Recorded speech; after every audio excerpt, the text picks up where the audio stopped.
O Gilmar já está ingressando, que ele já me falou. Então, enquanto isso, eu vou iniciando aqui com as apresentações e também com alguns comunicados importantes, né, Luiz? Queria dar bom dia a todas e todos, bom dia a todos que vieram aqui, estão presentes conosco aqui no INSPER, cumprimentar a Helena, nossa coordenadora adjunta aqui do Observatório Nacional de Mobilidade Sustentável, cumprimentar o Francisco Cristóvão, diretor executivo da NTU, Associação Nacional dos Transportadores Urbanos, companheiro de longa data de jornadas em favor da mobilidade urbana. Está online conosco a Paula Santos, que é a gerente de mobilidade urbana da WRI Brasil. Obrigado, Paula, por estar conosco. E também está conosco o secretário Fernando de Caires, secretário municipal de Mobilidade e Transportes da cidade de Campinas, que teve uma semana super atribulada, mas de muito sucesso, realizou a licitação do transporte coletivo. Essa é sempre uma tarefa hercúlea para qualquer secretário, e uma licitação muito positiva, com 3 grupos interessados, e na semana que vem vão disputar o contrato num leilão na Bolsa de Valores aqui de São Paulo. Parabéns, viu, secretário Fernando? Vai entrar conosco daqui a pouco o deputado Gilmar Tanto. Mas antes de a gente começar mais este evento aqui do Observatório Nacional de Mobilidade Sustentável, que é uma iniciativa do INSPER com apoio da Motiva. A Motiva é a que nos dá o apoio para realizar esses eventos e todas as atividades do Observatório. Eu quero noticiar, tornar público hoje uma parceria que firmamos do Observatório no último mês com a WRI Brasil. Vou até pedir para a Paula também falar um pouquinho na fala dela.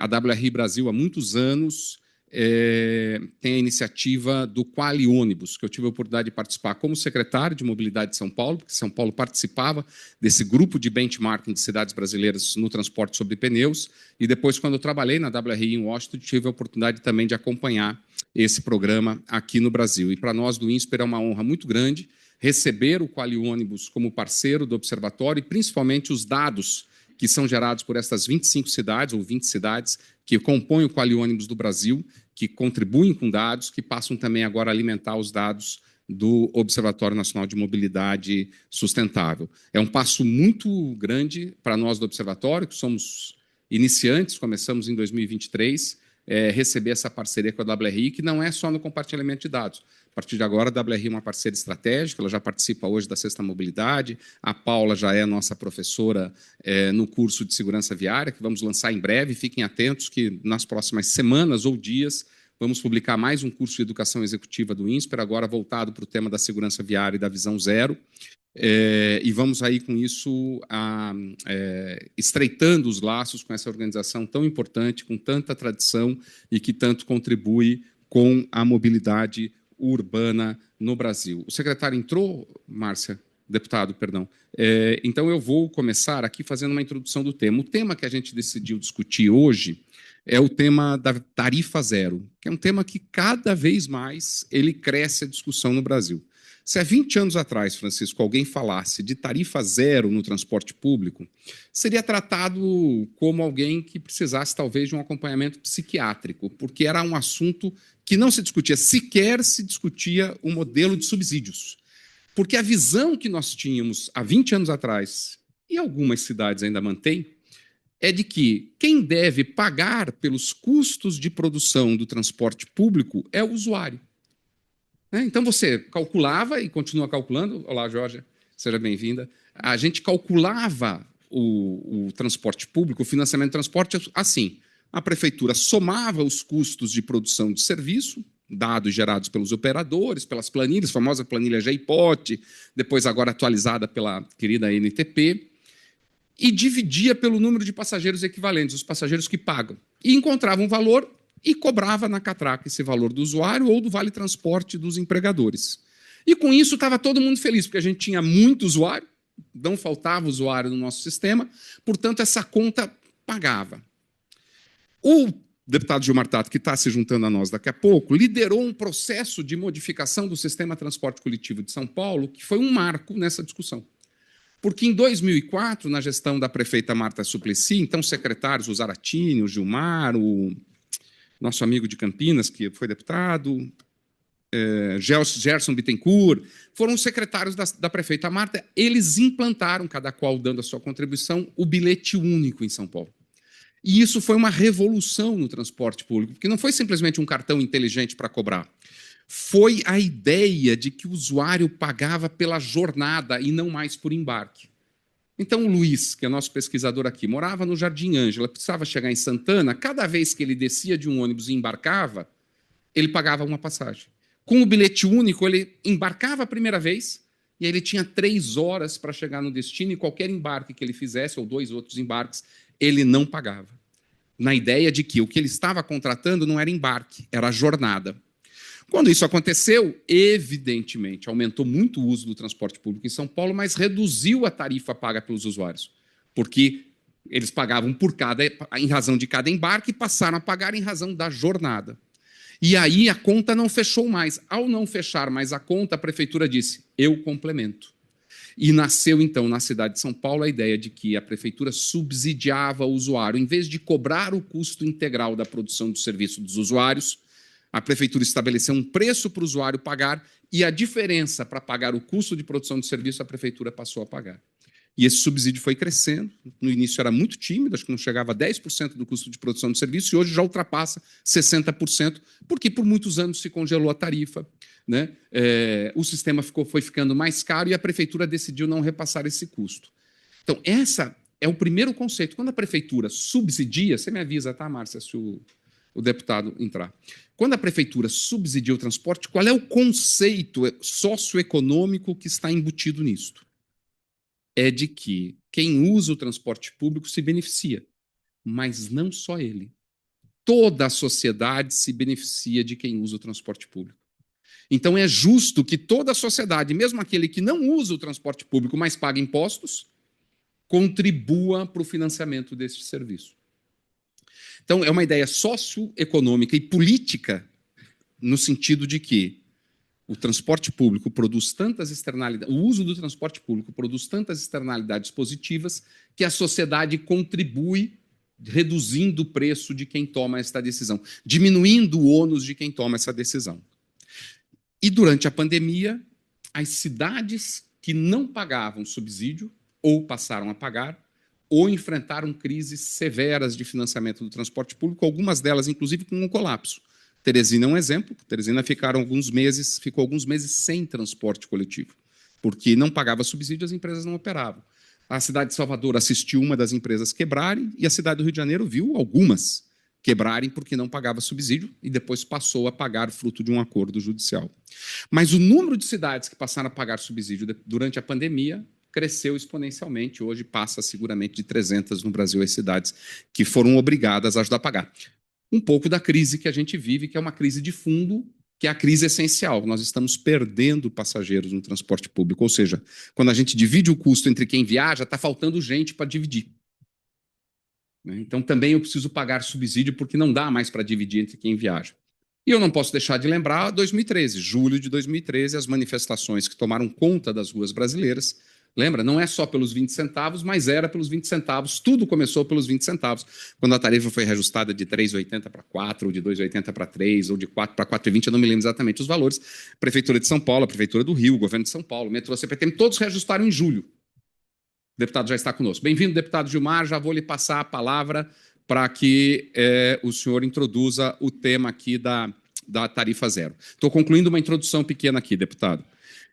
Estas manifestações também trouxeram um componente político adicional na cabeça dos administradores públicos, que é não dá mais para transferir o custo para as pessoas. As pessoas não admitem isso.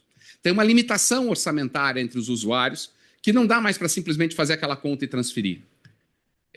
Eu quero lembrar um estudo, acho que do ITDP ou da WRI, depois a Paula me confirma, que aponta que as famílias pobres das regiões periféricas da cidade de São Paulo comprometem 35% do seu orçamento com o deslocamento diário. Então, fechem os olhos de vocês e imaginem 35% da renda de vocês comprometida com o deslocamento diário. É uma fortuna. Então, a gente também tem uma outra limitação orçamentária. Tudo isso levou à consolidação da ideia de que a sociedade deve contribuir para o financiamento do transporte público. Mas, mais recentemente, movido por algumas cidades que têm um orçamento mais confortável, como Maricá, por exemplo, que recebe royalties de petróleo, nós vimos ser introduzida em algumas cidades brasileiras, ser introduzida a ideia da tarifa zero, que é a radicalização deste conceito de que a sociedade deve contribuir. É a ideia de que o transporte público, que desde 2015 está no rol dos direitos sociais essenciais, como saúde e educação, está no mesmo patamar na Constituição Federal. Portanto, se ele é um direito, as pessoas devem exercê-lo sem pagar por isso. Ninguém aqui. Se a gente sair daqui e for no posto de saúde mais próximo daqui, seremos atendidos. Talvez não no mesmo instante, mas seremos atendidos. Ninguém vai nos perguntar nada. Se a gente quiser matricular os nossos filhos numa escola municipal de São Paulo, serão matriculados também. Ninguém vai nos perguntar se pagamos imposto, se não pagamos imposto, é um acesso universal. Estas cidades trouxeram este conceito para o transporte público, Vargem Grande do Sul, aqui na região metropolitana, e mais recentemente esse movimento cresceu, Paranaguá, Cianorte, São Caetano do Sul, cidades pequenas, e São Caetano do Sul uma cidade média, pequena para média. A gente ainda não tem nenhum exemplo concreto de cidades grandes ou médias complexas. Mas a ideia de que a sociedade deve financiar todo o transporte público começa a crescer. E nós temos na Câmara dos Deputados um deputado que eu já disse para vocês, foi 2 vezes secretário de mobilidade, eu tive a honra de sucedê-lo quando fui secretário em São Paulo, que é um super especialista em mobilidade urbana, e eu quero agradecer estar conosco. A agenda de um deputado federal nunca é fácil, e é uma honra aqui para nós do INSPER termos, que está apresentando no Congresso Nacional a ideia de um financiamento de mobilidade diferente que resultaria numa tarifa zero. E, recentemente, o governo federal, essa semana, nós vimos o anúncio de que o ministro Fernando Haddad está para entregar ao presidente Lula o estudo que lhe foi encomendado sobre como o governo federal pode trabalhar para implantar no Brasil a tarifa zero. Então, essa é uma introdução que eu gostaria de fazer, uma contextualização do tema, mas queremos muito, deputado Gilmar Tato, ouvi-lo para depois trazermos os nossos debatedores, a Paula Santos, da WRI Brasil, Fernando de Caires, secretário de Mobilidade, está conosco presente aqui, Gilmar, um seu amigo também, como é amigo nosso, o Francisco Cristóvão, diretor executivo da NTU. Gilmar, vou pedir para você tentar sintetizar, eu sei que não é fácil, em aproximadamente 20 minutos as suas ideias. Te agradeço mais uma vez, obrigado, viu? Oi, Veleda. Boa tarde para você, para todo o pessoal aí do INSPER, o Aveleda que está, o Aveleda não, o Francisco está aí, a Paula, o Fernando, todos vocês. Para mim é uma honra muito grande aceitar este convite. Eu estou tentando acertar aqui que entrou um intruso, resolvi. Eu estou num seminário aqui em Brasília, eu saí para falar com vocês. Eu acho o seguinte, pessoal. Falar depois da Veleda é muito fácil, porque ele já dá todo o conceito do que é a tarifa zero e o que significa a tarifa zero na vida das pessoas, na vida das cidades, do ponto de vista de melhoria da qualidade de vida, do ponto de vista da mobilidade e tudo que envolve a qualidade de vida. Então, eu queria, acho que eu vou ser melhor aproveitado no sentido de falar um pouco como é que está a situação aqui na Câmara Federal e talvez algumas movimentações que nós estamos fazendo por parte aqui do governo federal, do executivo, do presidente Lula. Primeiro que nós aprovamos a urgência do marco civil, marco regulatório. Foi aprovada essa urgência, foi uma articulação que o Francisco da NTU, que está aí com vocês, ajudou bastante, junto com o Edmundo da NTU e junto com a Frente de Prefeitos. Essa reunião aconteceu na casa do presidente da Câmara, o Hugo Mota, e foi acordado de se votar essa questão do marco regulatório que dá uma segurança jurídica, e eu entendo que é uma espécie de uma antessala de nós debatermos, discutirmos e implantarmos o Sistema Único de Mobilidade. Então, é fundamental esse marco regulatório. Acho eu que isso vai ser votado nos próximos dias. Acho que isso nós possamos votar, inclusive, ainda no mês de março. Então, eu assumi um compromisso com o presidente Hugo Mota e com a Frente de Prefeitos e com as entidades, lá estavam as entidades empresariais, de que nós não íamos colocar, a debater sobre a questão das fontes de financiamento, para deixar aprovar este marco regulatório. Acontece, eu falando isso para vocês, estou falando avisando o Francisco, não falei ainda para o Hugo Mota, o problema é que o que estava, o relator retirou, o Priante retirou o artigo 30, que o artigo 30 ele trata de possíveis financiamentos, da necessidade de os municípios também ter fontes de financiamento cabendo ao município implantar ou não. Então, esse artigo 30, ele coloca, por exemplo, a cobrança de tributos relacionados a tarifas de estacionamento, isso para financiar a tarifa zero. Então, saiu a cobrança de tributos e tarifas para de estacionamento, tarifas de congestionamento, é, é, determinados horários para cobrar determinados horários, a questão de regime diferenciado de tributação para emissões de poluentes. é, então, isso eu não gostei. Então, isso fez com que eu vou apresentar uma emenda, tá certo? Para que isso volte a ser incluído. E o debate sobre a fonte de financiamento, nós podemos discutir vários. Eu acho que se não tiver um recurso novo, um recurso do orçamento, acho que a melhor solução é a solução que já existe, remodelada, que é o Vale Transportes. O Vale Transportes, eu apresentei o projeto de lei, é isso que eu quero, se dependendo do debate na Câmara, apresentar, é que se nós remodelarmos o Vale Transportes existente hoje, que é no seguinte sentido, de acabar com aquele desconto dos 6% que é descontado do empregado. Se a gente acabar com isso, se a gente universalizar o empregador depositar num fundo nacional, fundo federal, R$ 200 para todos os seus funcionários, ele usando não o sistema de transportes. Isso o empregador com funcionários acima de 10 funcionários. E R$ 100 para aquelas empresas que têm até 9 funcionários, R$ 100, isso dá um montante, Aveleta, de em torno de quase 100 bilhões. Veja, é o recurso que nós precisamos para financiar todo o sistema de transportes, a gratuidade nas cidades, incluindo inclusive trilho. Por isso que essa é uma das fontes de financiamento que eu vejo como para resolver essa questão. Aí você garante para os funcionários e para os seus familiares, para os funcionários não só a ida e vinda do seu trabalho, do local de trabalho, mas também ele usar 24 horas por dia, 7 dias por semana, 30 dias por mês. E não só ele, evidentemente, os seus familiares. Essa é a primeira parte que eu vejo que nós temos que eu acho que tem que debater lá no Congresso Nacional, se a fonte for fonte já existente. Importante que se diga, quando foi instituído o Vale Transportes, as empresas receberam benefício, desconto do PIS/COFINS, da contribuição do PIS/COFINS. Então, se necessário for, se as empresas serão,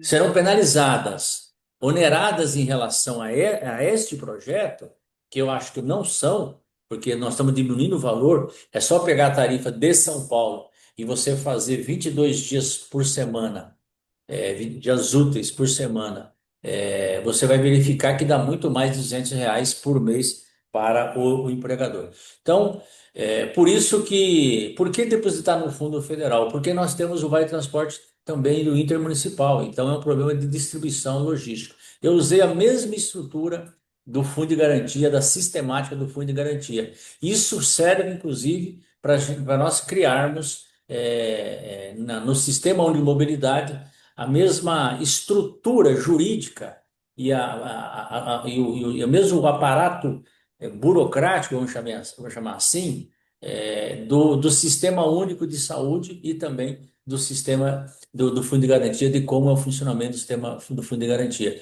Então, este projeto de lei, nós estamos aguardando a instalação de uma comissão especial que os partidos já indicaram os seus membros. Eu conversei com o presidente Hugo Mota hoje é sexta, na quarta-feira, cobrei de novo, ele falou, vamos conversar semana que vem, pedindo para que ele instale essa comissão especial para nós debatermos, não mais o marco regulatório, que eu acho que isso está andando, não tem necessidade mais, mas todas as propostas de financiamento, possíveis financiamento que possam existir. Além desse, evidentemente, tem a questão do pedágio urbano, tem a questão do uso excessivo, cobrança do uso excessivo do viário, que é um pouco diferente da proposta da Erundina, que eu fiz outro projeto, e outros propostas que possam vir a ter no âmbito de iniciativas que tem na Câmara Federal e no Senado. Então, o grande desafio nosso agora é o debate sobre fontes de financiamento. O, o ministro Fernando Haddad, que foi prefeito de São Paulo, que inclusive foi na época os 20 centavos, 2013, ele era o prefeito, eu era secretário de Transporte e Mobilidade, a gente passou por todo aquele processo daquelas manifestações, ele entende do assunto. Evidente que o presidente Lula pediu a ele que fizesse esse estudo, né, relacionado à questão da tarifa. Evidente que ele se comprometeu, que iria entregar os estudos, nós estamos aguardando. Paralelamente, eu tenho feito várias reuniões no Ministério da Fazenda, reuniões no Ministério das Cidades, na Casa Civil e também no Ministério de Assuntos Institucionais. Além de conversar com todos os setores da academia, pedindo estudos para a academia, eu como coordenador da frente parlamentar da Tarifa Zero.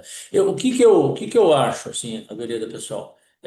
O debate o debate saiu de uma preocupação social, do fato de que é o único serviço essencial que está na Constituição, no artigo 6º, e que não a pessoa paga para usar, e entrou digamos, na pauta política do país.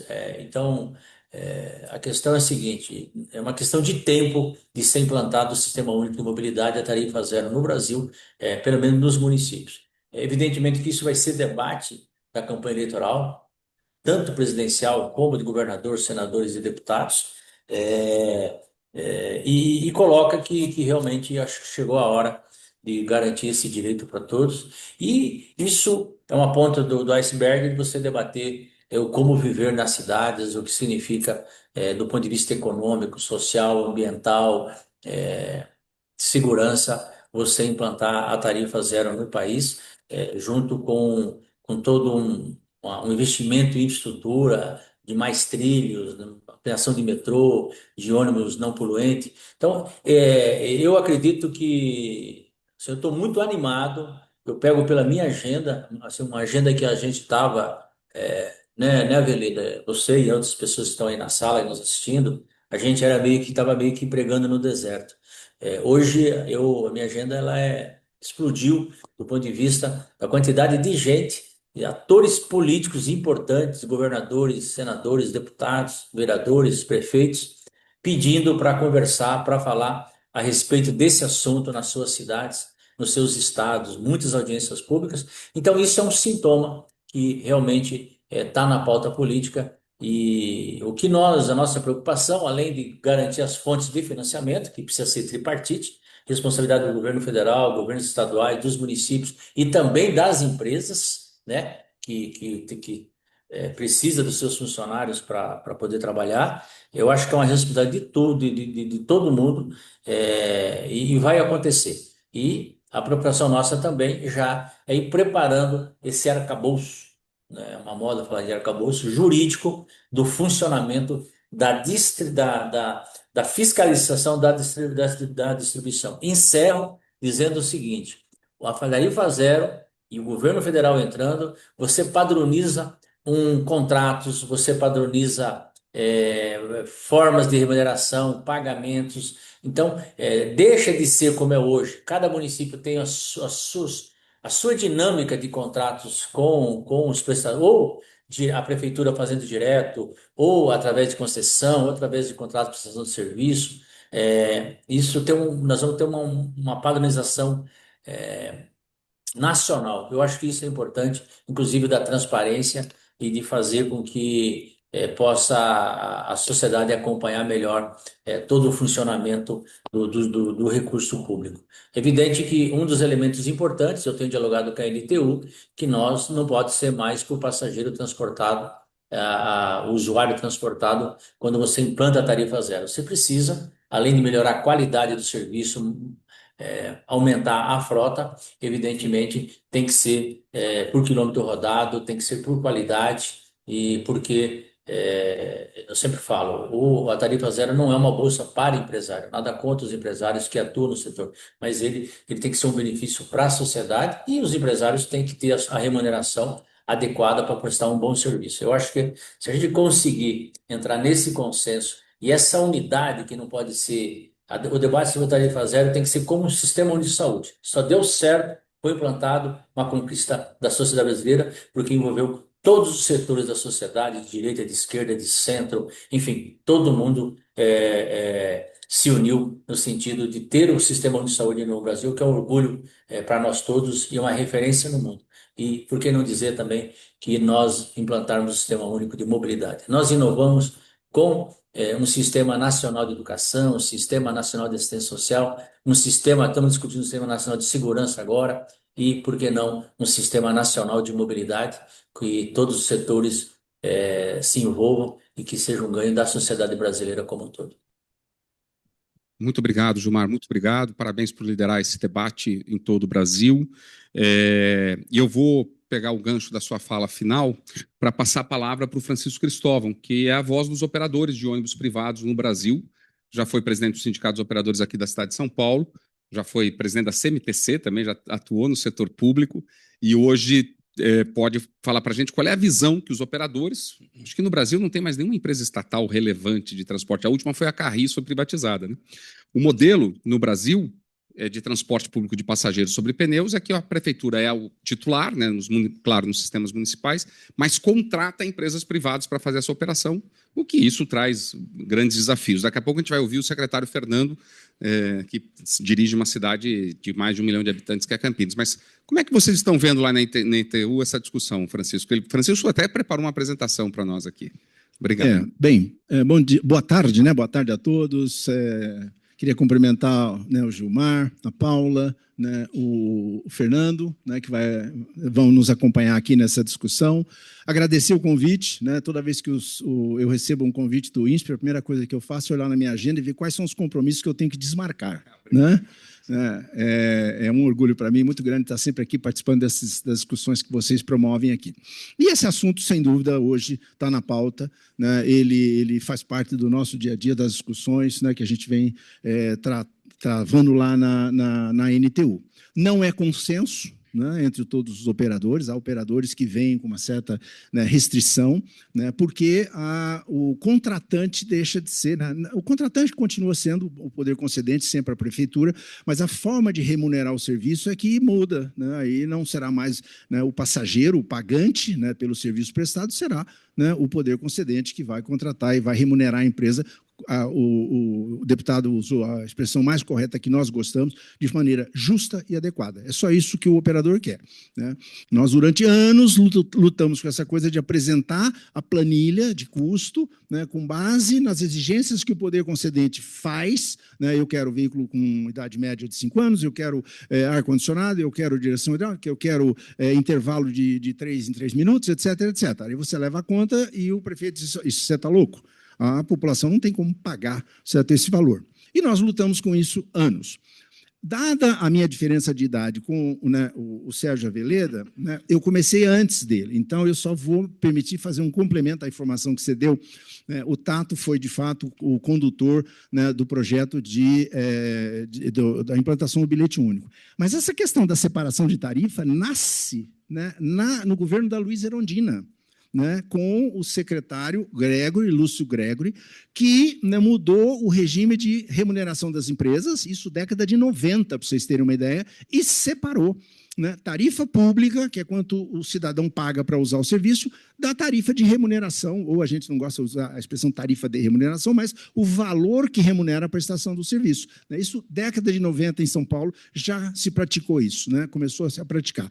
E não foi por outra razão, né, Sérgio, que foi exatamente o Lúcio Gregory o primeiro a levantar a bandeira da tarifa zero, né, porque ele percebeu, né, que existia uma condição, né, de separar essas duas, né, tarifas e, consequentemente, a discussão da tarifa zero começou a acontecer. Muitos anos depois, né, certo, a gente continua lutando com essa dificuldade de adequar, né, valor de remuneração com valor de capacidade de pagamento da população, mas hoje nós temos esse cenário, esse ambiente que é extremamente interessante, né?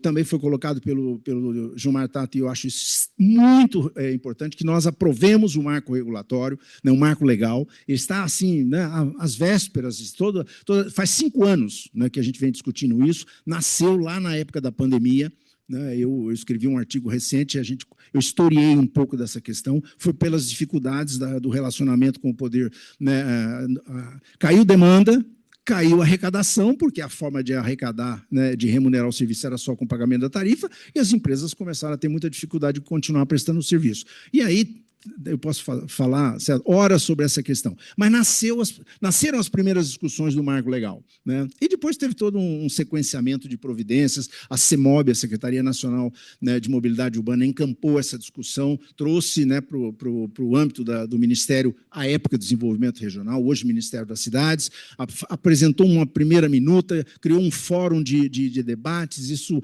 foi discutido com a sociedade, ou seja, não tem projeto de lei mais maduro, né, do que esse para ser realmente votado. Não foi por outra razão que, quando o relator, deputado Priante, apresentou um requerimento de urgência, né, ele foi subscrito por 277 deputados e seguido por outro tanto que nós somamos, inclusive, né, eu fiz ligação, pedi uma ajuda do deputado Gilmar Tato, que conseguiu, vamos dizer, o acompanhamento desse requerimento de urgência por todos os deputados federais do Partido dos Trabalhadores, né, e nós chegamos a ter 390 deputados apoiando o requerimento de urgência. Bom, ele está às vésperas de ser, né, debatido e julgado, né, em plenário, né, votado, melhor dizendo, em plenário. Essa colocação é uma novidade extremamente interessante.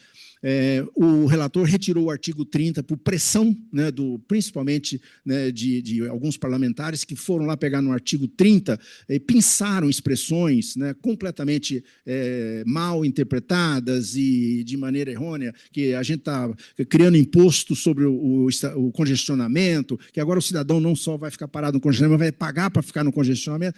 Bom, jogada de comunicação de rede social que a gente conseguiu, né, enfrentar com os recursos de comunicação que a gente usou, né, e eu até, inclusive, tive a oportunidade de dizer o seguinte: esse artigo 30 ele é muito importante, ele trata das receitas, mas ele não é tão fundamental, porque o artigo 23 da Lei de Mobilidade, né, já estabelece que o titular dos serviços tem a competência para poder criar contribuições. E aí, contribuições, né, lato sensu, né, nós estamos falando de taxas, impostos e outras formas de arrecadar, para poder custear, né, a prestação desse serviço. Bom, isso posto, do nosso ponto de vista, né, de operadores, a tarifa zero é uma política pública, certo? Pode passar a segunda tela para mim.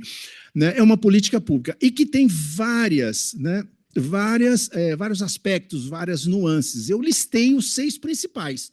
Mas nós estamos tratando de questões econômicas, nós estamos tratando de questões jurídicas, isso obriga, o próprio deputado Gilmar Tato fez menção a uma revisão, uma alteração dos contratos, né, de concessão, porque a forma de remunerar o serviço vai ser alterada. Aspectos sociais, ele é extremamente inclusivo, obviamente, né, a população passa a ter acesso, já foi mencionado aqui o fato de o artigo 6º da Constituição considerar o transporte um direito social, é o único serviço público de direito social que o cidadão tem que pagar para usar. Ele não paga para ter educação, né, saúde, segurança, né, e tantos outros serviços, né, mas, infelizmente, para poder exercer o direito, né, de cidadão legítimo que está na Constituição, ele tem que pagar, né, para se deslocar. Mas, então, né, tem aspectos ambientais, porque isso gera aumento de demanda, aumento de frota e, consequentemente, hoje nós temos que ter uma visão, né, de sustentabilidade ambiental, e aí nós temos que ver que essa frota deve ser a frota mais sustentável possível. Nós estamos hoje, também é uma pauta, né, a questão da mudança do perfil tecnológico da frota, né, substituição de veículos diesel, no mínimo por veículo diesel mais, né, sustentável. O Euro 6 já é um avanço, mas tem outras tecnologias aí, o veículo elétrico, o veículo a biometano, o veículo a biocombustível, tipo HVO e assim por diante. Então, é uma questão.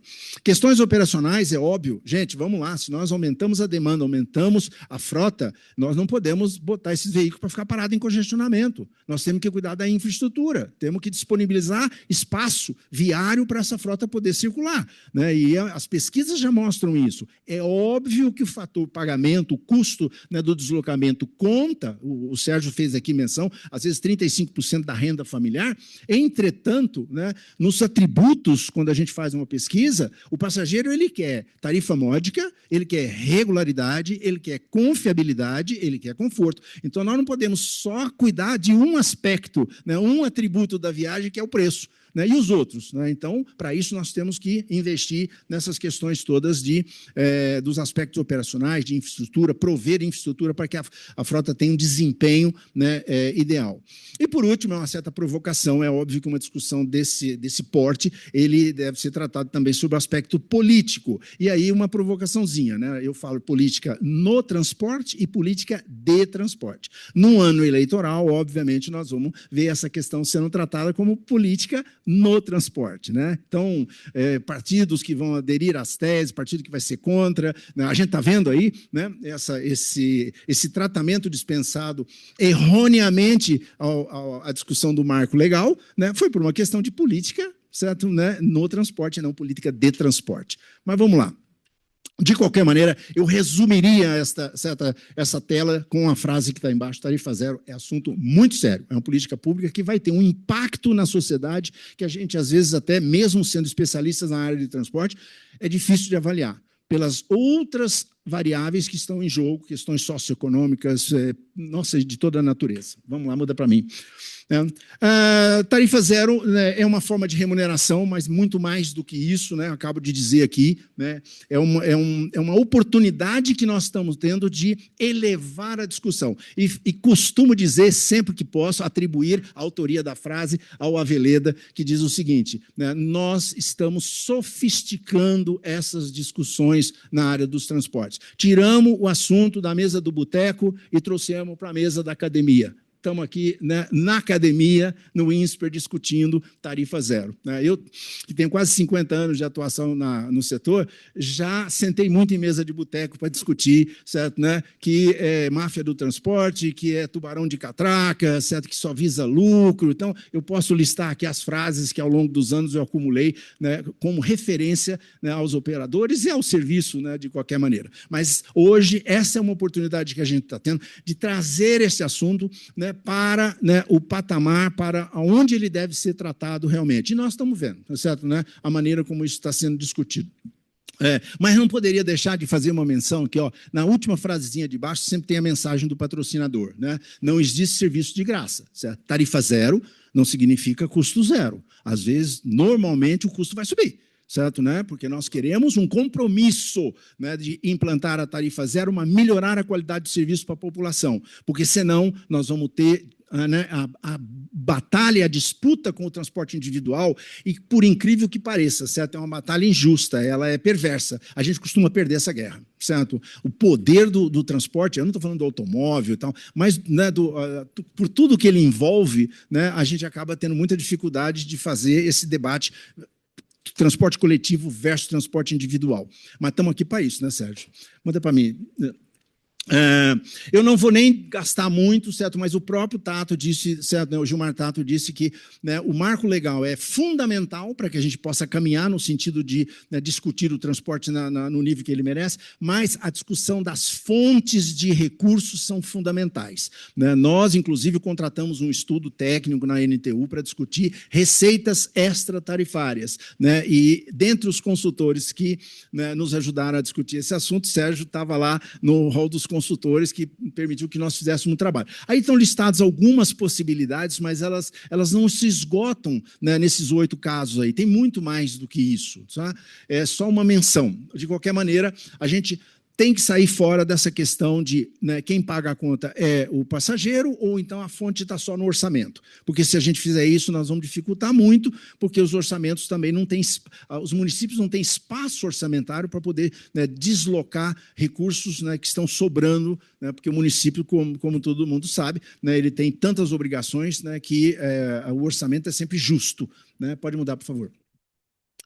Olha, por incrível que pareça, a gente, né, começa a discutir esse assunto e nós fomos buscar uma referência, a tarifa zero no mundo. Né? Nós estamos na frente. Hoje nós já temos, eu vou mostrar para vocês na próxima tela, muito provavelmente, 182 cidades brasileiras praticando tarifa zero. Nem todas, nem todas universal, algumas parciais, eu vou mostrar isso também. Mas nós temos na Europa 164 cidades, o Gilmar Tato visitou algumas, ele fez uma viagem técnica na Europa, e depois, se ele voltar aí, ele pode até citar o nome das cidades. Nos Estados Unidos tem 69 cidades que operam, né, tarifa zero também. Mas nós estamos na frente com, né, esse movimento começou a ganhar porte aqui no Brasil, né, eu diria, depois da pandemia, né, 2020 para frente, e hoje nós já estamos. Pode mudar, por favor. Mas, de qualquer maneira, eu cito a fonte onde eu peguei esses números, tá? Está aí no estudo desse professor belga. De qualquer maneira, gente, tarifa zero nada mais é do que o subsídio pleno à prestação do serviço. Subsídio, e aqui é um conceito, né, é sempre ao passageiro. As empresas operadoras nunca são subsidiadas. As empresas operadoras são remuneradas por um serviço que prestam. Agora, se a fonte da remuneração é, né, dinheiro público, né, que vem a título de subsídio, certo? Aí é uma outra questão. Mas, inclusive, os jornais têm muita dificuldade de entender esse conceito e costumam dizer, as empresas estão sendo subsidiadas em tanto por cento. Aqui em São Paulo, as empresas são subsidiadas em mais de 60%. Não, as empresas não são subsidiadas, são remuneradas por um valor absolutamente auditável de planilha, etc. Mas, de qualquer forma, o subsídio nada mais é do que a diferença entre o que a população paga e o que o serviço custa. Né? Então, aqui em São Paulo, a população está pagando R$ 5,50 e o serviço já superou a casa dos R$ 11 por passageiro transportado. Então, vocês vejam que, de fato, né, a Prefeitura de São Paulo subsidia muito os passageiros, né, que utilizam o serviço de transporte coletivo urbano aqui na cidade de São Paulo. Brasília, para vocês terem uma ideia, já atingiu 70%. Brasília, hoje, o governo subsidia 70% do valor da passagem e a população está pagando 30%. Mas, olha, vejam só, né, nós temos 256 cidades subsidiando, né, de várias formas a prestação do serviço e 182 praticando a tarifa zero. Mas já estamos com 438. Faço um outro número para quem gosta de estatística. Nós temos 5.500 municípios no Brasil, dos quais praticamente a metade tem serviço regular de transporte. 2.600 municípios têm serviço de transporte regulamentado. Desses 2.600 municípios, eu já fiz essa continha, 438 cidades, né, isso dá mais ou menos 17%. Para quem não tinha nada, para quem antes da pandemia trabalhava com São Paulo, Brasília, Curitiba, né, hoje estamos com 438. Isso é uma demonstração de que é uma necessidade. Essa coisa de que lá fora se subsidiava, né, a prestação do serviço nos países mais desenvolvidos, e nós aqui relutávamos tanto, subsídio era palavrão, né, a gente não conseguia convencer, né, os players, aí, os stakeholders todos, para usar duas expressões da moda aí, né, que fazem parte da cadeia de produção do serviço. Agora já não é mais uma questão de convencimento, é mais uma questão de como fazer, né, mas já está dado o endereço. Nas 182 cidades que praticam tarifa zero no Brasil, pode mudar, por favor, né? Também nós temos uma diferença. 140 municípios praticam a tarifa zero universal, ou seja, todos os dias, em todos os, né, os bairros e tal. E temos 42 cidades que praticam, né, ou para grupos específicos de usuários, ou em regiões específicas. Então, naquele bairro dormitório, né, o prefeito decidiu que ali a tarifa é zero. Né? São Paulo, né, é um bom exemplo, a tarifa zero aqui, né, só nos finais de semana. Né? Mas nós temos 42 cidades nessa condição e 140 praticando, né, a tarifa zero. Vocês vão ver depois, eu tenho uma estratificação do porte dessas cidades que eu acho importante. Pode passar. Vou andar rápido. Olha aí, eu acabei de falar. Para a gente ter uma ideia, né, do porte das cidades. Realmente a tarifa zero, da forma como está acontecendo, ou seja, 99% dessas cidades que adotaram a tarifa zero estão tirando o recurso do orçamento municipal. E aí fica muito limitado. Então, cidades que têm arrecadação, né, diferenciada, Maricá, Arroio de Petróleo, Paranaguá tem uma atividade portuária, Paulínia tem uma refinaria de petróleo aí da Petrobras, então arrecada muito, pode, né, dispor de recursos para poder bancar.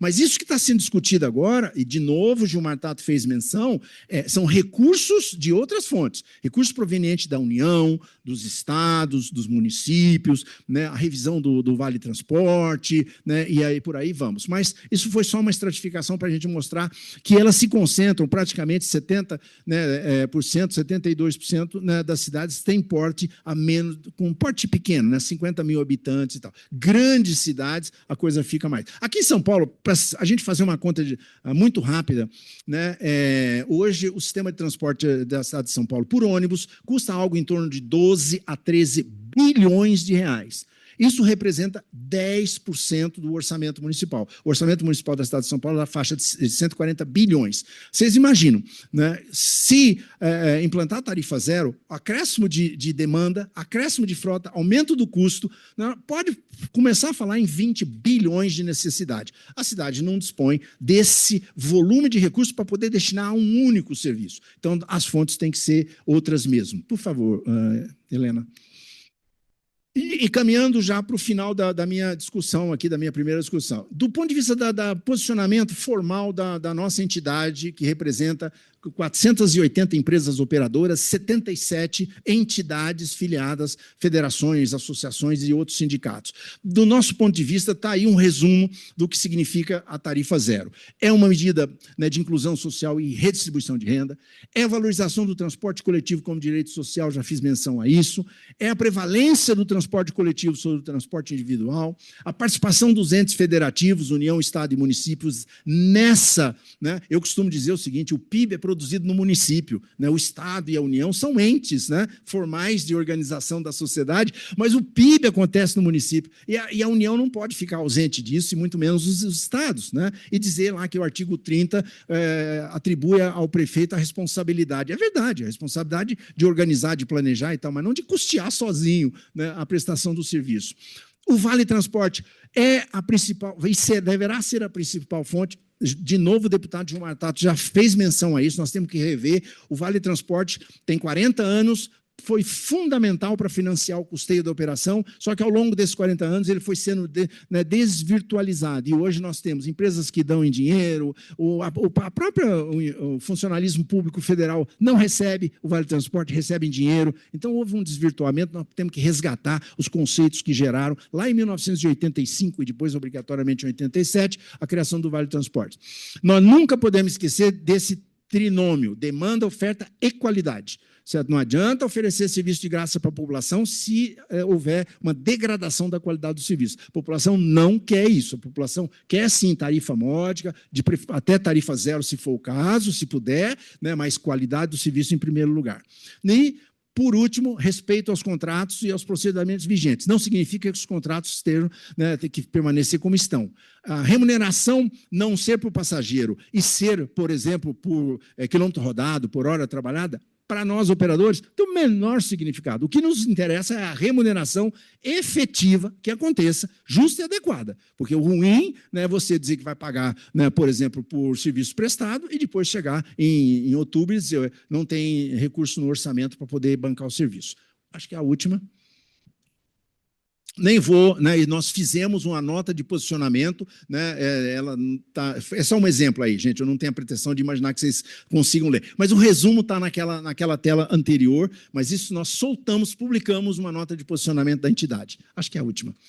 Certo? Por hora, tem muito mais para falar, mas certo, senão eu tomo o tempo dos meus companheiros aí. Obrigado. Muito obrigado, Francisco. Rapidamente vou passar a palavra para a Paula, mas só fazer aqui uma provocação.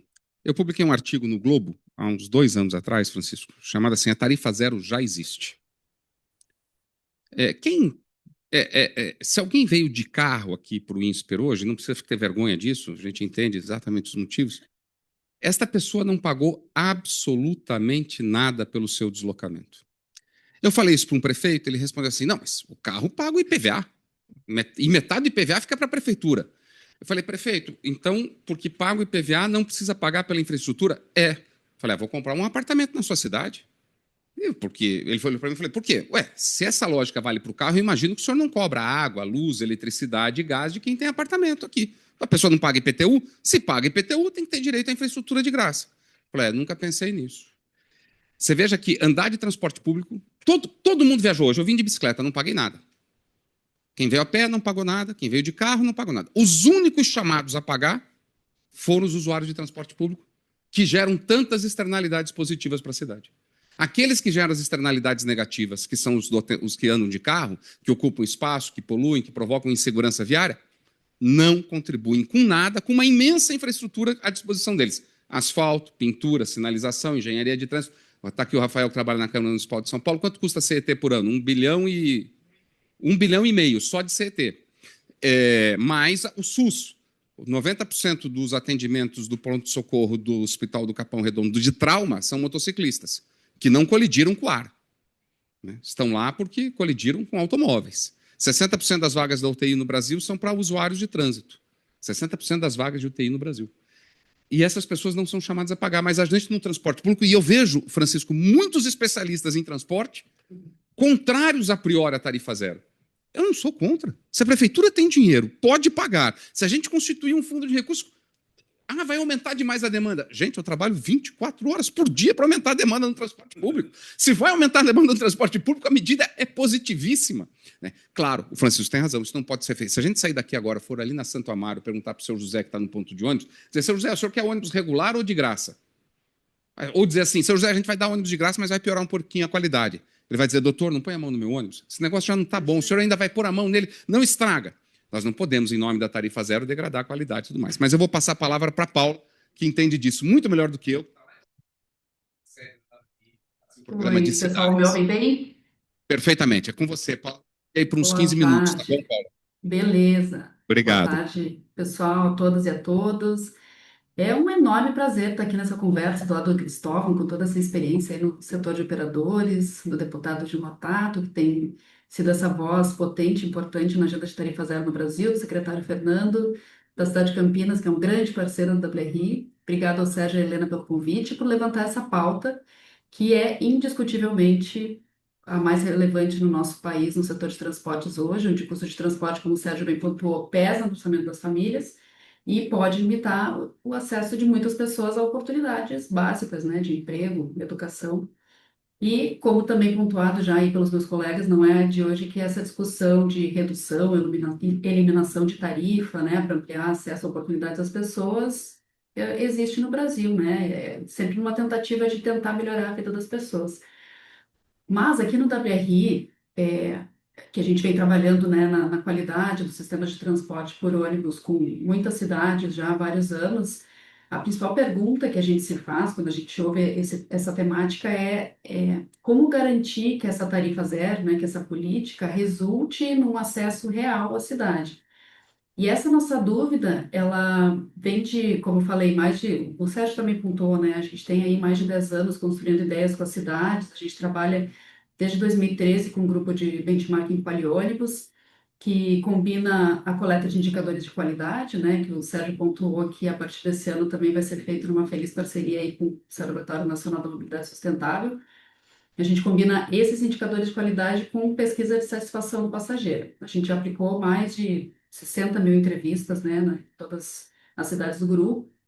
E isso nos permite analisar, por exemplo, quem usa o sistema, quais são os problemas que mais afetam a experiência do passageiro e como essas mudanças tarifárias ou mudanças operacionais podem impactar a percepção do serviço por essas pessoas. Esses dados, eles nos mostram, por exemplo, que a confiabilidade, a segurança pública, a demora ou a falta de integração, a previsibilidade do tempo de viagem, e tudo isso tem um peso muito relevante na avaliação do sistema de transporte, né? Por exemplo, numa cidade onde o serviço é pouco confiável, né? Ou nessa história aí que o Sérgio estava contando agora do senhor, se um serviço é pouco confiável, se ele demora para passar, ou se é difícil de acessar, a tarifa baixa ou zero, ela não vai resolver o problema de mobilidade dessa pessoa, né? E mesmo nas cidades com sistemas bem robustos, bem planejados, estruturados, como é o caso da cidade de São Paulo, por exemplo, pode acontecer de os efeitos de uma tarifa zero ficarem concentrados em algumas áreas que são mais bem servidas por infraestrutura, ou seja, onde o ônibus passa, a tarifa zero vai beneficiar as pessoas.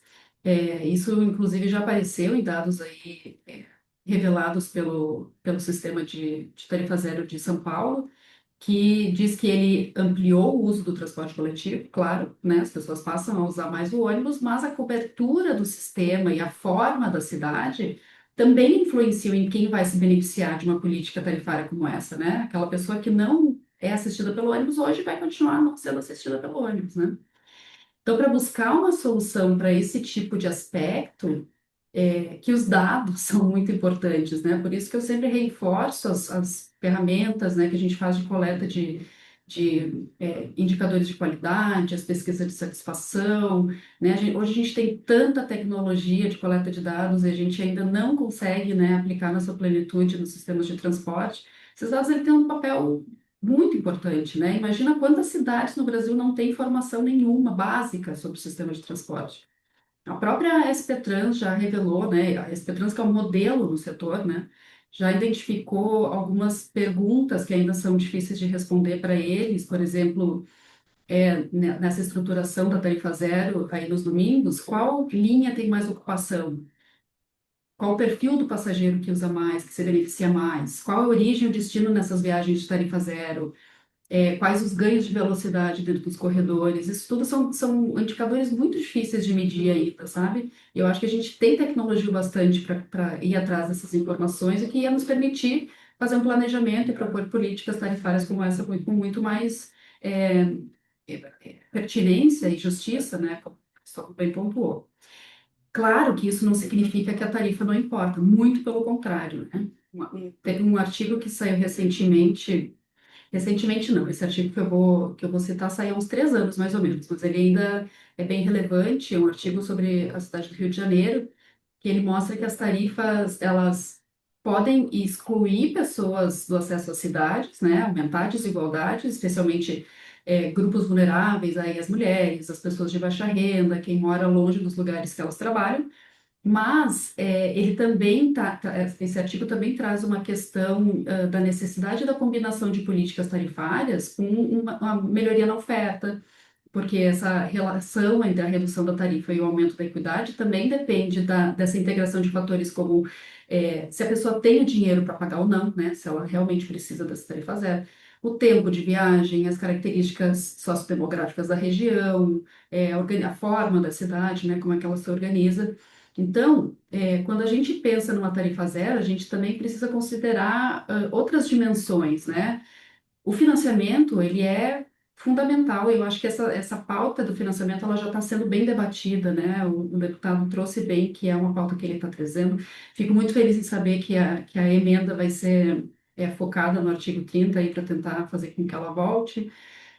Mas também tem esse planejamento operacional, né, para ajustar a frota, a rede prioritária que o Cristóvão citou, eu acho que é uma coisa assim tão básica, né, a gente dar prioridade para o transporte público na cidade, isso devia ser feito amanhã. Eu acho que isso resolve muito das questões de eficiência do transporte, né? E um sistema de monitoramento robusto, como eu estava citando, dados, que permite um monitoramento contínuo, robusto, com método robusto. Eu acho que isso, né, a gente carece tanto de um monitoramento assim que seja realmente confiável para a gente tomar decisões relevantes.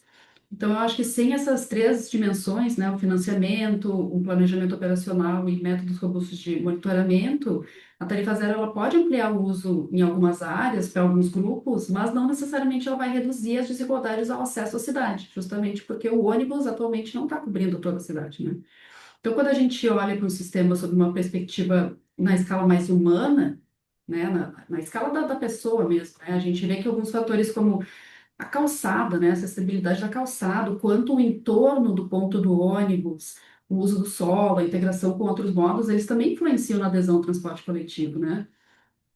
Muitos casos, a dificuldade não está apenas em pagar a passagem, mas chegar no ponto do ônibus. Eu mesma encontro essa dificuldade na cidade de Porto Alegre, que é uma cidade também com uma infraestrutura muito boa.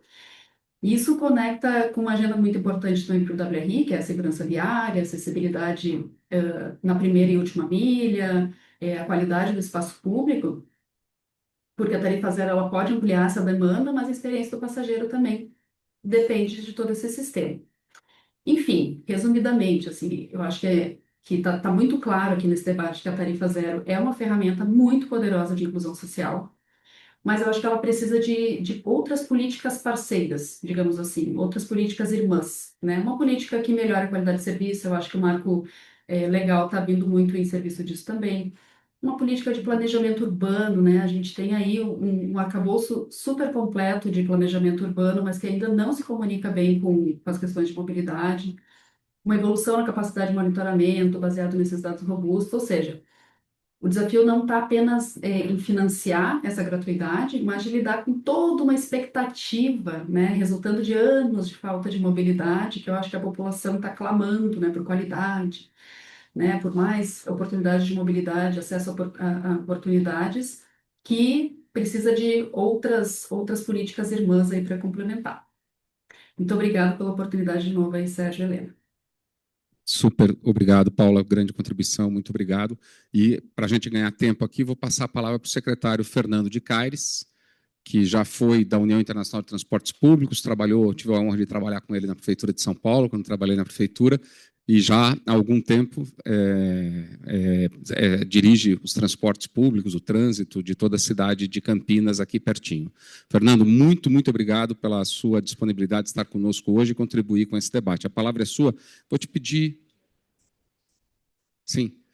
Campinas faz parte da rede de cidades aqui do Observatório Nacional de Mobilidade Sustentável. Vou te pedir para a gente, se você conseguir sintetizar em 10, 12 minutos, para que a gente tenha um tempinho para o debate, porque eu tenho certeza que algumas provocações da plateia que serão muito interessantes. E, infelizmente, nós temos que acabar às 13h30. A Márcia, que eu quero agradecer mais uma vez, que põe de pé esse evento todo mês, sabe disso, porque esta sala de aula será utilizada à tarde por estudantes aqui do INSPER. Então, Fernando, por favor.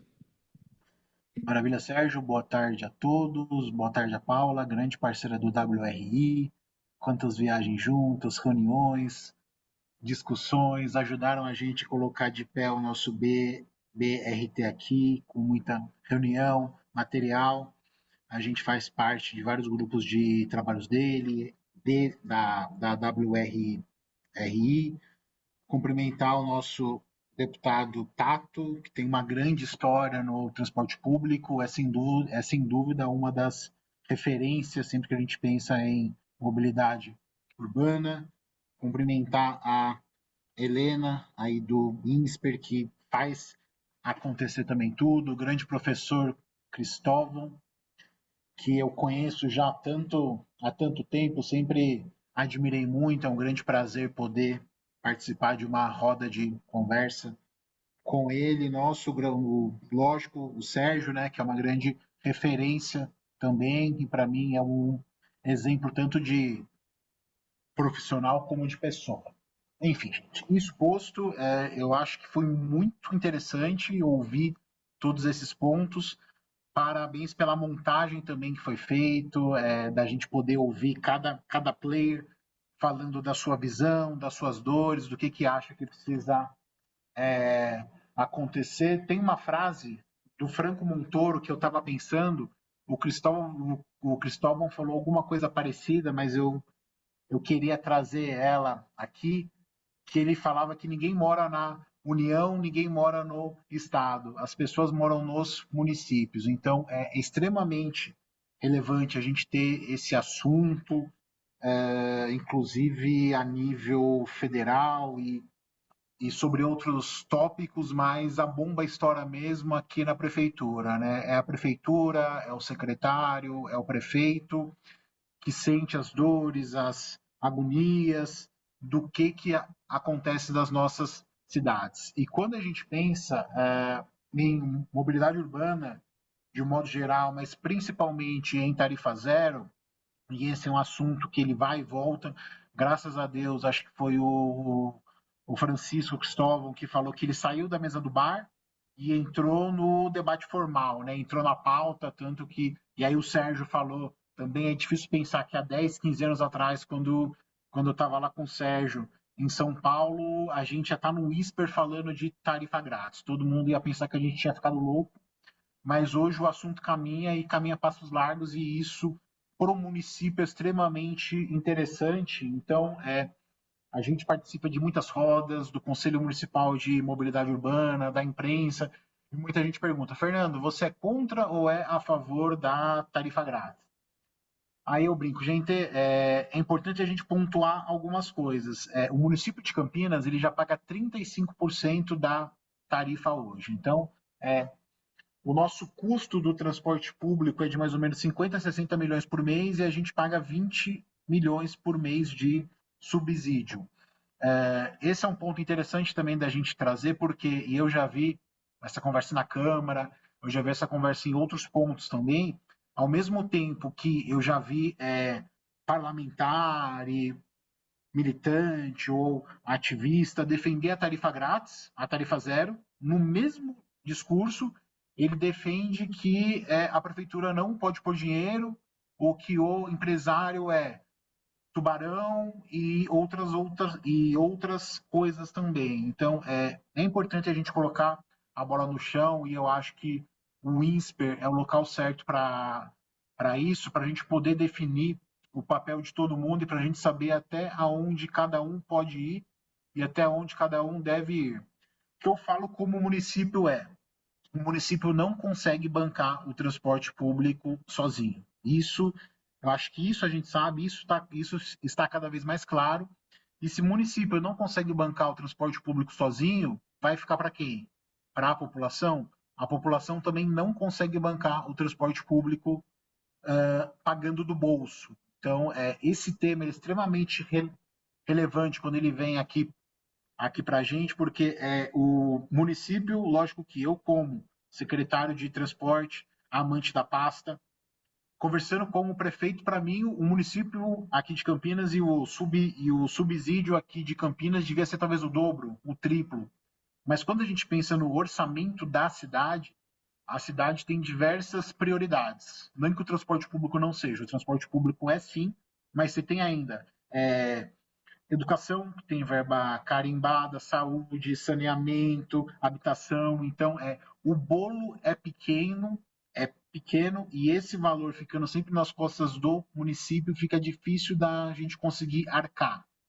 O problema disso a gente sabe e a gente vê, né? É precarização no transporte público, é a tarifa mais cara, e aí você gera um círculo vicioso terrível, porque o município não consegue bancar o subsídio, aumenta a tarifa. Aumenta a tarifa, você exclui pessoas de usar o transporte público. A demanda cai, é sintomático, e a gente tem uma queda que já está acelerada, e depois da pandemia ela acelerou ainda mais. Quanto menos gente usando o transporte público, mais cara a tarifa fica. E a gente chega num cenário de, não vou dizer caos, mas num cenário assustador. Então, quando a gente vê uma luz no fim do túnel e uma conversa séria, estruturada, com responsabilidade do que é a tarifa zero e de como é que isso vai parar em pé, é muito importante para a gente caminhar com isso. Eu não sei até que ponto os municípios já estão sendo envolvidos nesse debate, no sentido de efetivamente entender como é que vai funcionar isso na prática, né? Porque acho que o deputado Tato e o Cristóvão falaram bastante da questão de contrato, da questão de pagamento por custo, e aí eu fico extremamente feliz. Campinas está no meio de um processo de licitação. Tivemos as entregas dos envelopes para os 2 lotes aqui de Campinas na terça-feira, no dia 5. A gente vai ter a abertura dos envelopes na próxima quinta-feira, na B3, então todos estão convidados para estarem lá. E eu fico extremamente feliz quando a gente vê que o contrato que a gente está licitando, ele já nasce moderno, e ele já nasce prevendo algumas ferramentas. Ele já traz estruturalmente definido o que é tarifa pública e o que é tarifa técnica. Então, isso facilita muito, com certeza, para a gente conseguir construir um modelo de tarifa zero que já seja aderente com o que o município tem. Acho que foi a Paula que falou muito, e o Sérgio também, da questão da qualidade do transporte público.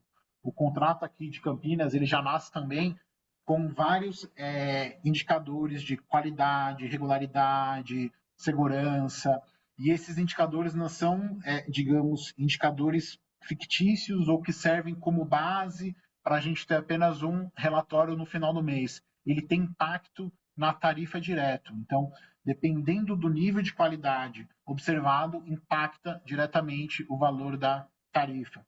Ele já nasce também pagando majoritariamente por custo. Então, a gente vai pagar 90% por custo, 10% por passageiro. Isso traz uma segurança para o empresário que é interessante. A gente vê que esse modelo que foi apresentado é um modelo que aparentemente trouxe segurança, trouxe atratividade pelo número de propostas que a gente recebeu. São 2 lotes, a gente recebeu 3 propostas para cada lote, ao todo 6 propostas. Então, para o município é extremamente salutar isso.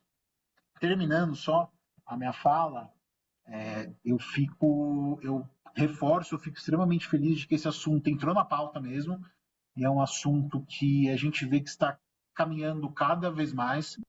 Cristóvão falou, e eu reforço, que a gente precisa tomar cuidado muito do uso político, do uso politiqueiro que isso possa ter, ainda mais esse ano, mas de qualquer maneira, eu acho que, e com o perdão do trocadilho, o bonde ele está passando, o ônibus ele está passando, e é extremamente interessante que a gente consiga fazer isso de pé. Não sei se de uma maneira total em algumas cidades, de uma maneira escalonada, começando com certo público, começando com certo dia, com certo horário, mas com certeza é uma luz que a gente tem para a gente caminhar para uma mobilidade principalmente mais acessível, que dê direito do cidadão usar a cidade, que dê acesso e que a gente consiga ter um transporte público de melhor qualidade também.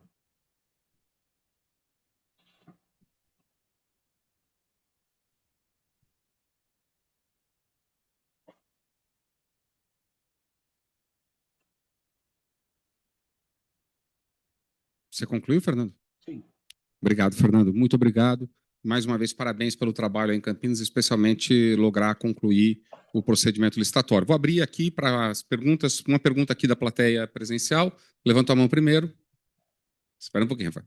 Deixa eu levar o microfone para você, porque os colegas que estão online precisam escutar. Olá, boa tarde a todos. Sou Leonardo, sou mestrando bolsista no Mackenzie e eu queria trazer uma indagação relacionada até à priorização do automóvel e como isso impacta na questão do transporte da tarifa zero e da percepção, como a Paula trouxe, do acesso à cidade além da tarifa em si. E a minha indagação é em relação às calçadas. A Paula mesmo trouxe essa discussão em relação à qualidade das calçadas, que muitas vezes é um caminho árduo, principalmente para o pedestre. E hoje, principalmente, as calçadas são responsabilidades privadas do dono do lote. E eu fico imaginando, se o leito carroçável fosse tratado da mesma forma, como é que seria esse resultado e como isso não seria rapidamente mudado em muito pouco tempo. E então eu queria indagar a vocês essa questão de como vocês acham se seria viável que, mesmo que em um segundo momento, fosse tratada essa questão para que se passasse a ser uma responsabilidade pública a questão dos cuidados da calçada, da manutenção e até mesmo da uniformização, né? Porque hoje a gente vê calçadas que são mais escadas do que qualquer outra coisa, com inclinações inviáveis, entre outros pontos. Queria saber como vocês pensam isso. Obrigado, Márcia. Eu posso depois perguntar, eu adoro esse tema, vou usar aqui, contribuir um pouquinho com esse debate. A gente vive um processo que é místico, né? Todo ano a gente tem um recapeamento brutal das ruas Eu não sei porque exatamente nos anos pares a gente vê as prefeituras tão concentradas em recapear, como você chamou, o leito carroçável, né? E as calçadas são negligenciadas. E o prefeito se escora nesse argumento, a calçada é uma questão privada, que precisa ser modificado. Acho que a gente precisa ter um marco legal do pedestre. A gente aprovou o marco, vamos aprovar o marco legal do transporte público, depois vamos começar a trabalhar no marco legal do pedestre. São Paulo tem um estatuto de pedestre, é uma lei muito boa de autoria do então vereador José Polici Neto, que é coordenador da nossa área de habitação aqui do Centro de Estudo de Cidades. E que São Paulo também tem uma outra lei que criou um plano emergencial de calçadas, que mais ou menos 7 mil quilômetros de calçadas, a prefeitura assumiu a responsabilidade legal de manter, mas não faz isso na prática sobre os 7 mil, que são... E não, reforma, modernização e trazer ela num patamar de adequação. E isso tem tudo a ver com o transporte público. Eu tenho um artigo publicado na revista Ferroviária que eu digo: o sujeito não decide usar transporte público no ponto de ônibus ou na estação de metrô. Ele decide quando amarra o tênis e vai sair de casa de manhã. Muitas vezes é porque a calçada não é confortável, não é acolhedora, não é segura, não é iluminada, não é agradável. Contribui muito para a decisão ele ir de carro. Às vezes o problema não está no transporte público, está antes da chegada. E se eu fosse operador de ônibus, se eu fosse operador de metrô, eu estaria batendo na porta das prefeituras, brigando para que ela melhorasse as calçadas, pelo menos nos eixos fundamentais de terminais de ônibus e terminais de metrô. Mas talvez a Paula, que também já cuidou, hoje cuida ainda, mas ela já foi muito específica na mobilidade ativa, na WRI, hoje ela cuida de tudo, transporte público e segurança viária, mobilidade ativa, possa dar uma contribuição rápida para a gente poder circular mais 2 perguntas, pelo menos. Boa. Eu problematizo, obrigada pela pergunta, eu acho que é super relevante a gente falar isso nesse contexto. Eu problematizo muito essa questão de tornar pública as calçadas, pelo mesmo motivo que a gente está tendo grandes discussões de tornar público, né, de tornar gratuito o transporte público coletivo. A gente tem que saber de onde que vai sair o dinheiro. Como o Sérgio mesmo pontuou, existem hoje, sim, calçadas de responsabilidade pública, e não quer dizer que elas sejam boas. Então, eu acho que o problema, ele é muito anterior, a gente não dá relevância e não dá a devida priorização aos modos ativos de transporte, né? Se isso fosse uma prioridade, independente de quem vai fazer a calçada, se é o privado, se é o público, elas seriam melhores, né? Então, eu acho que a gente passa ainda por um levantamento desse tema, assim como ele está sendo muito bem pautado a nível de governo federal, né? O sistema de transporte público está no nível federal agora, a questão da acessibilidade, né, da mobilidade ativa, ela precisa ter uma relevância muito, muito maior para a gente discutir os diversos fatores que a calçada precisa, não apenas o financiamento, quem financia, mas quem, né, a importância que a gente dá para isso, daí sim eu acho que a gente vai fazer uma discussão muito mais embasada para chegar numa calçada melhor. A minha colocação é extremamente rápida. Sabe? Quando a gente faz, às vezes, uma pesquisa para medir o grau de satisfação, né, do passageiro, e a pergunta é como foi a sua viagem. E, como o Sérgio disse, a hora que ele estava amarrando o tênis lá, ele já começou a viajar, porque ele já começou a olhar no relógio o tempo de deslocamento. Quanto tempo. Aí ele sai de casa, né, numa rua escura, a calçada é toda irregular, às vezes nem pavimentada. O ponto do ônibus é um pedaço de um pau enfiado, certo, lá na rua, né? Aí ele estiver garoando, né? Aí você imagina, aí ele entrou no ônibus. Ele nem quer saber se o ônibus tem ar-condicionado, suspensão a ar e tal. Já é ruim, já ficou ruim até então. Aí a hora que ele vai descer lá, meia hora depois, ficou parado no congestionamento, aí você pergunta para ele como é que foi a viagem. Né? É muito difícil a gente avaliar, né, o trecho em que ele ficou, seja no metrô, seja no ônibus, seja, né, até às vezes na própria mobilidade ativa, né, porque o cidadão faz, e é natural que faça mesmo, né, uma avaliação completa da hora que ele saiu, que, com usar a expressão do Sérgio, ele amarrou o tênis até a hora que ele chegou, né, no destino final, e às vezes até trocou o sapato. Né? As mulheres fazem muito isso, né? Elas levam na mochila o sapato de trabalho e usam o tênis porque a calçada é regular, né? A rua é suja, assim por diante. Então, isso é uma colocação extremamente interessante que a gente tem que fazer quando está avaliando, né, a qualidade do serviço. Ok, o Rafael tinha levantado a mão antes e não acho que vai dar tempo de todo mundo falar. Vamos fazer o seguinte, o Rafael faz a pergunta e os demais 3 colegas, rapidamente, tá? Bem rápido para a gente condensar, porque eu tenho 6 minutos para encerrar. Começa lá no fundo, Márcia, com o Rafael. Olá, bom dia. Sou Rafael Drummond, sou assessor parlamentar da Renata Falzoni na Câmara Municipal. Tenho o prazer aqui de estar com vocês. Queridíssima e amicíssima nossa do Observatório, Renata Falzoni.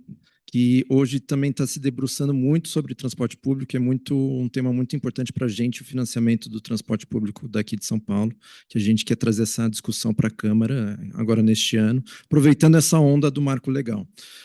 Quero fazer uma pergunta muito específica, Francisco, sobre essa retirada do artigo 30, né, porque me preocupa um pouco de não ter a possibilidade dos municípios realmente criarem contribuições como essas que estavam previstas, e que seja a lei depois, quando forem criadas, questionadas na justiça ou politicamente, como era o caso de Paranaguá, que acabou criando uma contribuição e acabou tendo que recuar, BH, que se propôs, levou a Câmara, estava quase para ser aprovado, acabou sendo retirada o apoio do governo. Então, essa dificuldade de realmente vencer essa barreira que já se apresentaram e que esse marco legal deveria, no meu entender, solucionar, né? Então, se você puder me explicar esse pormenor, se esse artigo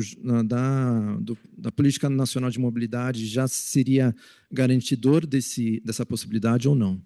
Obrigado. Obrigado. Vou passar a palavra para o colega aqui, depois a Regina, e depois você, e aí nós precisamos encerrar. Bem rápido, por favor. Boa tarde a todos.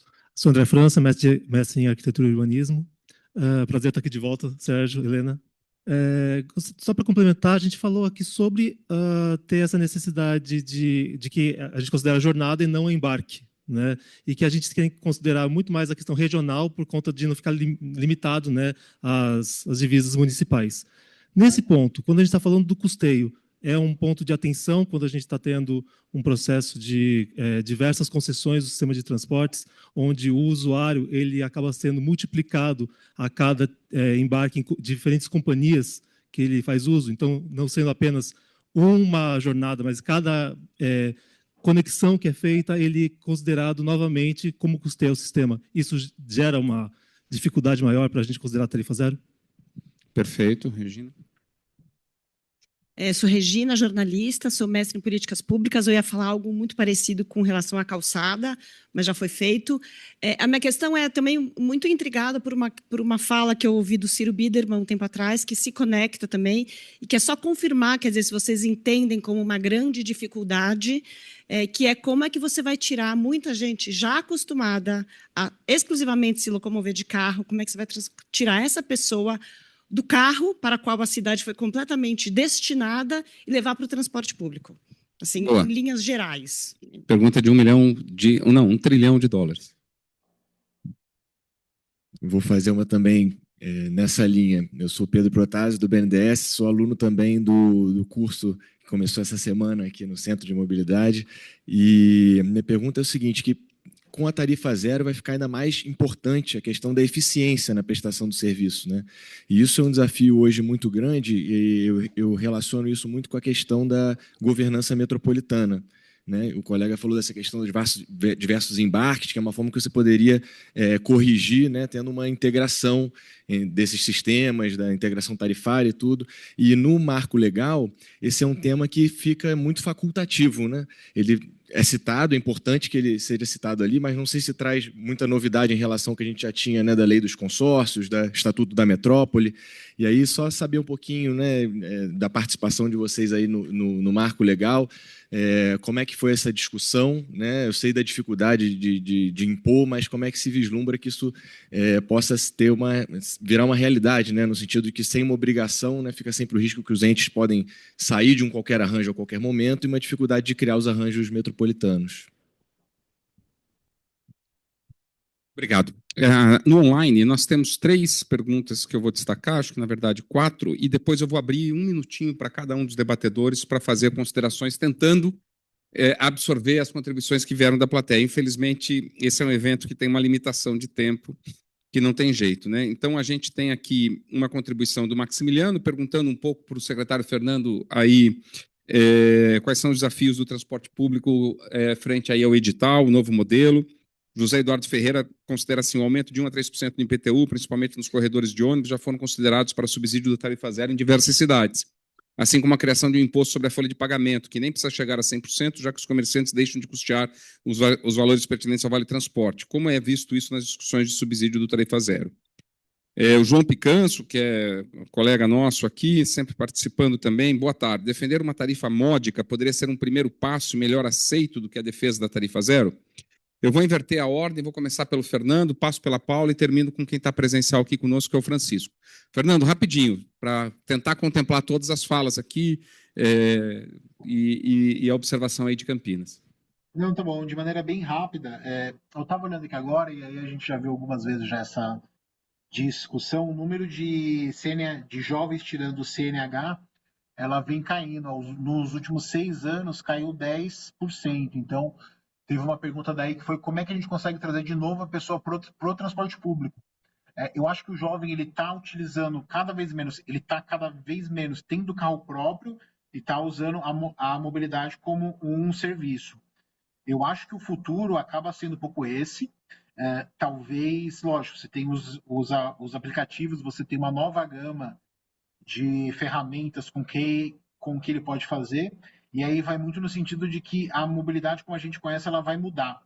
Eu acho que um futuro vai ser cada vez mais integrado, tanto entre transporte público com diversos tipos de ônibus, como com novas tecnologias também. Patinete, Uber, carros por aplicativos. Então, eu acho que é possível que a pessoa volte para o transporte público, mas integrada com alguma maneira, fazendo o que a gente chama de última milha e de primeira milha.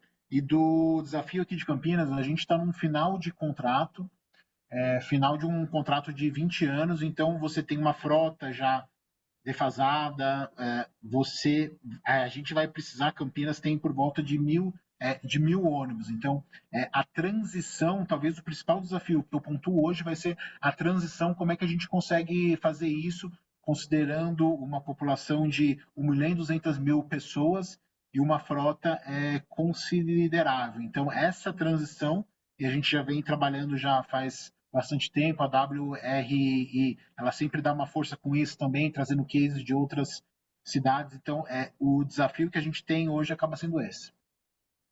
Obrigado, Fernando. Paula, rapidinho as suas conclusões, considerando os inputs aqui da plateia. Obrigada. Só agradecer, pedir para a gente continuar esse debate. Acho que as colocações foram incríveis, prova que a gente ainda tem muitas arestas a serem resolvidas. Eu estou total de acordo com o Fernando. Eu acho que o que a gente precisa é uma integração melhor dos meios de transportes, né? Embora os jovens estão tirando menos habilitação, ele tem muito crescimento da moto, isso nos preocupa bastante, né? Que é outro discurso também que a gente pode... Sugiro aí que o Sérgio faça mais debate sobre isso também, mas eu acredito bastante também na mobilidade como um serviço, na integração, e, de novo, para isso, muita melhoria da infraestrutura e de dados robustos. Eu acho que a gente ainda tem muito a caminhar para ter dados mais integrados, mais transparentes, para continuar conectando todos esses modos de transporte, tornando ele mais atrativo, né? Muito obrigado. Paula Francisco, suas considerações finais. Finais e rápidas, certo? Rafael, companheiro Rafael, a gente está acostumado a estar juntos aí debatendo esse assunto tantas vezes. O artigo 30 é muito importante, né? A decisão do relator Priante foi o seguinte, né? Olha, eu prefiro entregar o anel e manter os dedos, né? Mas essa notícia que nós, em primeira mão, recebemos do Gilmar Tato, de que ele vai reapresentar, eu acho, né, auspicioso, pelo menos do nosso ponto de vista. Embora eu tenha dito aquilo, né, que o artigo 23 da Lei de Mobilidade, ele já permite, né, que o titular do serviço possa criar, né, contribuições para poder bancar o serviço. Então, assim, foi uma redação melhor que o artigo 30 deu para esse artigo 23. O ideal é manter o artigo 30, obviamente, até porque, né, como você bem sabe, até participou da elaboração desse documento, esse documento foi exaustivamente discutido. Esse documento já passou por tanto crivo, né, que não era assim, tira o artigo 30 na última hora, né? Isso foi uma leitura equivocada que o deputado Kim Kataguiri fez, né, e aí ele criou um problema nas redes sociais e o relator preferiu o seguinte: eu perco o anel, mas não perco os dedos. Se voltar, melhor. Né? A opção que o cidadão faz pelo transporte coletivo ou pelo transporte individual, a Paula disse muito bem, eu acho que está havendo uma mudança de mentalidade. Né? Eu me lembro que eu fiz 18 anos, acho, numa quinta-feira, na sexta-feira eu já estava com a carta na mão, porque eu já tinha feito todos os exames, eu só esperei completar 18 anos. A outra questão de ser um sinônimo de status, né? O cidadão, o primeiro alcance dele, demonstração de melhoria de status social, era comprar um carro de terceira mão e tal. Hoje já não é muito assim, né? Hoje virou meio que a moto, mas tem muita gente. Eu tenho 2 filhas, né? E uma delas era profissional liberal, arquiteta, não sei o quê, e vendeu o carro dela. Falou: eu prefiro ficar andando no transporte coletivo. Ressalva, ela não precisava de andar no transporte coletivo no horário crítico, no horário de pico. Então, isso facilita muito a tomada de decisão, mas você dá a preferência para o transporte coletivo. Resumindo, nós estamos num processo de mudança, né, de tudo, de visão, né, de comportamento, de, né, enxergar a cidade, porque não adianta você querer andar de carro, o carro vai ficar parado. Né? Se, por hipótese, a gente tira o transporte coletivo de uma cidade e vê o que acontece. A cidade para. Então, no limite, a gente vai procurar sempre estar balanceando, né, o transporte individual com o coletivo. Espero que dando prevalência para o coletivo sempre e tal. A questão das regiões metropolitanas, eu trabalho sempre muito com planejamento estratégico, né? E aprendi na vida profissional que antes do planejamento estratégico a gente tem que ter um pensamento estratégico. E aí daí você põe lá, né, missão, visão, objetivos, valores, crenças, etc., SWOT, tudo isso que está lá na ferramenta planejamento estratégico. Mutatis mutandis, o que eu estou querendo dizer é o seguinte: essa coisa de autoridade metropolitana, extremamente importante, mas extremamente difícil, porque mexe com questões políticas, poder e tal. O exemplo que a gente tem hoje está virando uma referência nacional é Goiânia. Não tem uma autoridade constituída, só que Goiânia, para quem não sabe, é uma região metropolitana com 19 municípios, Goiânia e 18, não tem transporte municipal em nenhum desses municípios, é tudo tratado a nível, né, metropolitano, vamos chamar assim, né, tem um consórcio operacional, então as empresas operam o modelo seguinte, elas são donas do ônibus da garagem para dentro.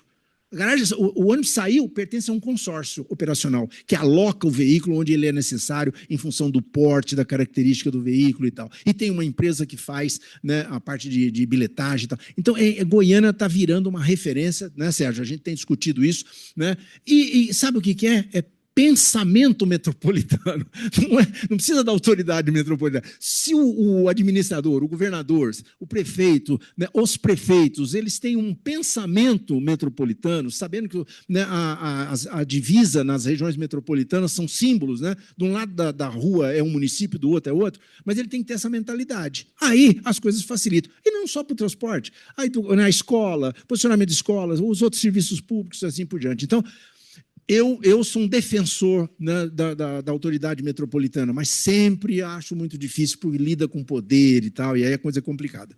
Tenho dito. Obrigado a todos vocês. Eu quero convidá-los para, na última sexta-feira do mês de março, nós vamos continuar. Os temas não são pré-definidos. Nós vamos informar a data exata, mas nós teremos no final de março a Sexta da Mobilidade, talvez numa sexta-feira antes da última, a última é dia 27, talvez a gente faça no dia 20. O Gilmar está aqui. Gilmar, suas considerações finais, eu vou te pedir para ser muito breve para a gente poder concluir. Obrigado, Márcio. Eu agradeço, Aveleda, o convite. Dizer que a tarifa zero, ela permite um padrão de contratos, referências de custos, referências de remuneração, e ela vai forçar você a criar um organismo metropolitano para ajudar a organizar o transporte metropolitano de forma de planejamento, operação de linhas e tudo. Então, por isso que ela é necessária, é essencial também do ponto de vista da implantação de um sistema único de mobilidade, e a tarifa zero é um passo importante, grande, para a gente criar esse sistema no Brasil. Eu acho que é nisso que nós temos que trabalhar. Parabéns a todos aí pelas intervenções. Forte abraço. Obrigado, Gilmar, e obrigado pelo seu trabalho e sua dedicação à causa da mobilidade urbana sustentável, inclusiva e segura. Evento bom é esse que fica com gosto de que a gente queria mais, ficaríamos aqui a tarde toda para continuar com esse debate. Nós vamos voltar ao tema de financiamento do transporte. Quero lembrar, Acho que a Bruna já fez esse curso conosco também. No final do ano, teremos um curso específico de financiamento do transporte público. Já vamos para a terceira ou quarta edição, não é, Márcia? Desse curso que é oferecido. Ele vai começar a entrar nas redes aí a partir de junho, julho. O curso vai ser em outubro, novembro. Recomendo que façam, um curso super bem avaliado pelos alunos, tem um índice de avaliação muito alto.